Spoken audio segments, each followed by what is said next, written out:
السلام عليكم ورحمة الله وبركاته. الحمد لله رب العالمين والصلاة والسلام على سيد المرسلين وعلى آله وأصحابه أجمعين. أما بعد فأعوذ بالله من الشيطان الرجيم. بسم الله الرحمن الرحيم. قل هو الله أحد الله الصمد لم يلد ولم يولد ولم يكن له كفوا أحد. ನನ್ನ ಆತ್ಮೀಯರೇ, ನಾನು ನಿಮ್ಮ ಮುಂದೆ ಒಂದು ಸೂರತವನ್ನು ಓದಿದ್ದೇನೆ. ಅದರ ಅರ್ಥ ಏನೆಂದರೆ, ಅಲ್ಲಾಹ್ ಒಬ್ಬನೇ ಇದ್ದಾನೆ, ಅವನ ತಂದೆ ಇಲ್ಲ, ಅವನ ತಾಯಿ ಇಲ್ಲ, ಅವನ ಕುಟುಂಬನೇ ಇಲ್ಲ. ಪವಿತ್ರ ಗ್ರಂಥ ಕುರ್ಆನ್ ಮಾನವ ಕುಲಕ್ಕೆ ಒಂದು ಪ್ರಶ್ನೆ ಕೇಳುತ್ತದೆ: ಭಿನ್ನ ಭಿನ್ನರಾದ ದೇವರುಗಳು ಉತ್ತಮರೋ ಅಥವಾ ಮಹಾಶಕ್ತಿಶಾಲಿಯಾದ ಏಕೈಕ ದೇವನು ಉತ್ತಮನು?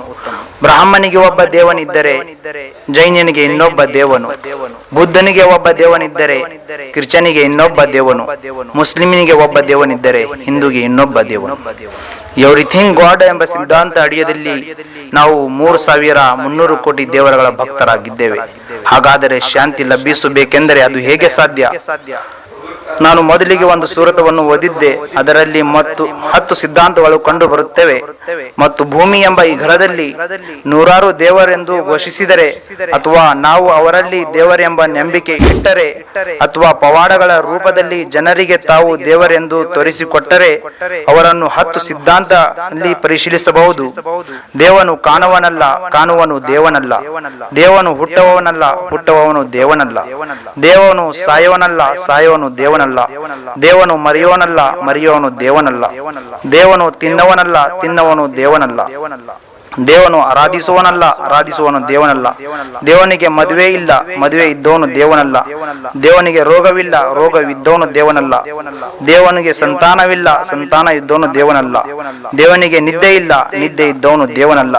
ಮುಂದೆ ತಿಳಿಯಿರಿ, ಈ ಮಾತಿನಲ್ಲಿ ಇತಿಹಾಸಕಾರರು ಅಭಿಪ್ರಾಯದಂತೆ ಇತಿಹಾಸದಲ್ಲಿ ಎಲ್ಲ ಮಹಾತ್ಮರ ಜನ್ಮ ಭೂಮಿ ಮತ್ತು ಅವರ ಮರಣ ಭೂಮಿ, ಮಡದಿ ಮಕ್ಕಳು ಮತ್ತು ಅವರ ಎಲ್ಲ ಜನ್ಮ ಭೂಮಿಗಳು ಸಿಗುತ್ತವೆ.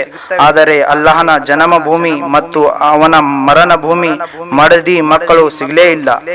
ಈ ಎಲ್ಲಾ ಮಾತುಗಳಲ್ಲಿ ನಮಗೆ ಒಬ್ಬನೇ ದೇವನು ಕಂಡು ಬರುತ್ತಾನೆ, ಅವನೇ ಅಲ್ಲಾ. ಅಲ್ಲಾಹನು ಎಲ್ಲವನು ಸೃಷ್ಟಿಸಿದವನು, ಅಲ್ಲಾಹನು ಉಂಟು ಮಾಡಿದವನು ಎಲ್ಲವನು. ನಮ್ಮ ಮೇಲೆ ಇರುವ ಆಕಾಶ, ಸೂರ್ಯ, ಚಂದ್ರ, ನಕ್ಷತ್ರ, ಭೂಮಿ ಎಲ್ಲವನು ಅಲ್ಲಾಹನು ಉಂಟು ಮಾಡಿದವನು. ಅಲ್ಲಾಹನು ತನ್ನ ಪ್ರವಾದಿಗಳಿಗೆ ಜನರೊಡನೆ ಹೀಗೆ ಮಾತವನ್ನು ತಿಳಿಸಲು ಕಳುಹಿಸಿದನು: ಏಕೈಕ ದೇವನಾದ ಅಲ್ಲಾಹನು ಮಾತ್ರ ಆರಾಧಿಸಿದರೆ ನಾವು ನಿಜವಾದ ಭಕ್ತರು. ಸರಿಯಾದ ವಿಧಾನ ಮತ್ತು ಇತಿಹಾಸ ಸತ್ಯವಾಗಿದೆ.